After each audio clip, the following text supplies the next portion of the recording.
line on that.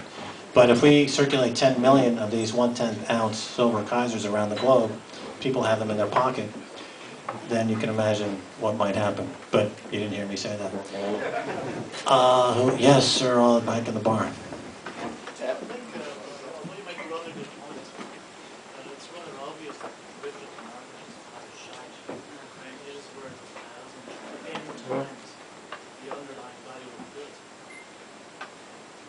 Okay, well, I'm sorry. I'm about to pass out from the heat.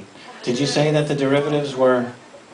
The value of the derivatives market is 1,000 or 10,000 or n times the actual value of the underlying market. Yeah, that's right. So the thing about a derivative is that, as I was talking about, in the 1970s and going forward, it started off as somewhat logical, like there's a price based on something, a stock price. But then, over the past 20, 30 years, they've created a derivative on a derivative, and then a derivative on a derivative on a derivative, then a collateralized debt obligation derivative, then a collateralized debt obligation squared, and they keep building this enormous Ponzi scheme because they get a fee every time they add a new layer of phony derivative trading paper. Understood. Okay. And I'm saying that you make lots of good points. Okay. But is that not the point of the first thing? Value of that market? Is the value of the market not worth something? Any commodity. Well, the way to fund that market has meant that, A, the banks have had to keep interest rates near 1%, so anyone living on a pension gets virtually nothing on their fixed income assets.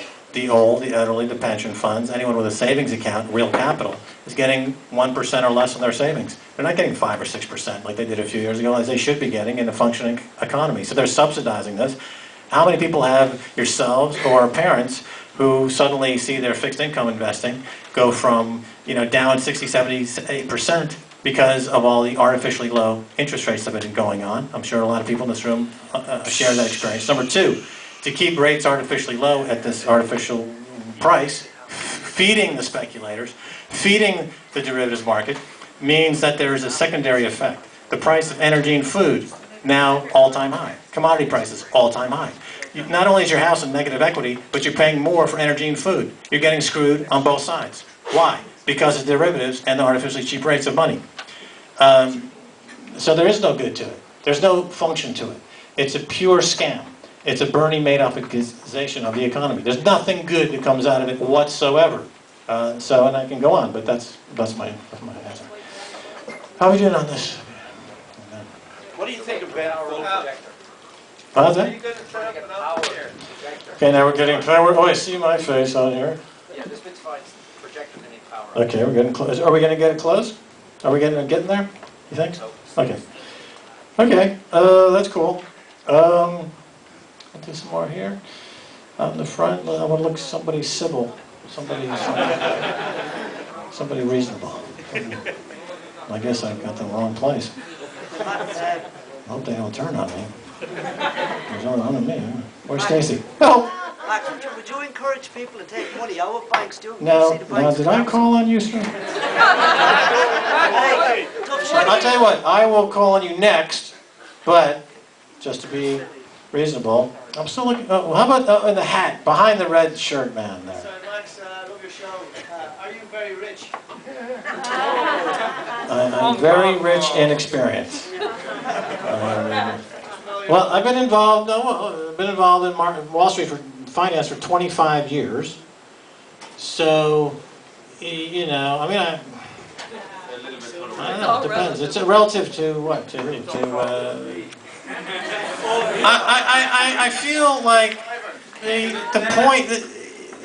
The thing is, I like this. I'm basically, I grew up in the 70s, so at heart I'm a punk. I'm like the Johnny Rotten of pundits. I'm like the Clash of. I want to see some of these fuckers go down. I don't really care what happens, to tell you the truth. There's only, the wealthy people are boring. Okay, I'll tell you what. I'll tell you what. I can empty this room in 5 seconds. Let's talk about the royal wedding. Fuck them. Incest. Okay, rich people are boring. They're boring. I mean, because they're afraid of losing their wealth. You see, this is what happens when you have money. You have fear. When you're broke, you have courage. Now, there's a happy medium. You don't have to be broke. You can be. The economics can be self-sustaining, like the ecology. You know, the photosynthesis is the exchange between oxygen and carbon. We inhale plant farts. Their photosynthesis is a perfect market. It's a perfectly balanced exchange, and it creates something that's perfectly elegant. Photosynthesis. Now, there's nothing that stops markets from behaving in exactly the same way to create an elegant outcome. There's a lot of people, for example, well, I mean, this could go on to a big digression, so I won't. But anyway, that's my short answer. So, okay, who else? Yes, yes, sir, right there. Have you, dear Widow Secreta from tnsradio.ning.com, have you any plans to set up a base here that we could go to with news information? Because every media in this country is totally controlled. We know that RT blocked the trilateral meeting. I sent you films on that where Henry Kissinger, we went to the police and we said Henry Kissinger, a wanted war criminal, is in the Four Seasons Hotel, arrest him, and he wasn't arrested. And later he had dinner with our president. Right. We were not able to get that into any media because it's all controlled either by the Rothschilds, the Bilderbergers, RTE. Of course, weren't they involved recently in a cocaine scandal? Yeah. Scumbags! They could work on Wall Street, right? It makes them a Wall Street banker. But there's no, obviously, it's a problem all over the world. In this country, it seems particularly pernicious. The RTE, the state, monopoly, it seems, and I've written about this. It seems like they're not really covering this as they should. And there's no competition, really. There's the blogosphere, and people are writing about it, and journalists are doing a hard-working job. Well, the head of RTE on May 8, 2010, the head of that RTE at the time, he ensured that RTE wouldn't report on the trilateral meeting. He then had a dinner in the RDS, because he's the head of the Royal Dublin Society. Okay, let me hold it right there, because this is interesting, because you're saying, okay, Trilateral Commission, Bilderberg, Rothschild, somebody mentioned. Okay, a lot of folks are familiar with the background here. They're familiar with these names. They're familiar how they feed into the banking cartel, and they understand the Bank of England and the Federal Reserve Bank, and these are just leftovers from medieval days. This is the aristocracy, and in 1913 a horrible thing happened. The Federal Reserve Bank was created in the United States of America. They passed an income tax to help fund the Federal Reserve Bank, and this was really the Bank of England reintroducing itself into the United States, and the U.S. lost its sovereignty to a great extent. But here's the thing: when you go down this path of Bilderberg and Rothschild and this type of stuff, it very quickly gets dismissed as fringe, or it very quickly gets dismissed as conspiracy theory. Okay, not that it's not true. We have to film because it's grounded in reality. But here's my point. My point is that my point is that we can put those aside and look at the vulnerability, because they're not vulnerable on those issues. You can say Henry Kissinger is a war criminal, but no one's going to arrest him. A defense secretary of the United States before the current one, who was involved in the Iraq War. Rumsfeld. Not Cheney, but... Rumsfeld. Yeah, Rumsfeld. He was in Paris, and they were trying to arrest him for war crimes. He slipped through the net. He's not allowed to travel. I mean, it's not a mystery that these guys have committed war crimes, that there's a Nuremberg trial waiting for them. There's no mystery there. But the leverage, that's the key, is leverage. Where do we have leverage? Is it in talking about the Bilderberg Group? I don't think that's where the leverage is. Is it about the Kissinger dynasty of corruption? That's not where the leverage is. I think the leverage is in silver. And I think we can have this. That's what I'm saying. That's where the vulnerability is. I want to find something that I can win. For real. Not just win a few points, but I want to win the game. I want to get these guys gone. Right? Gone.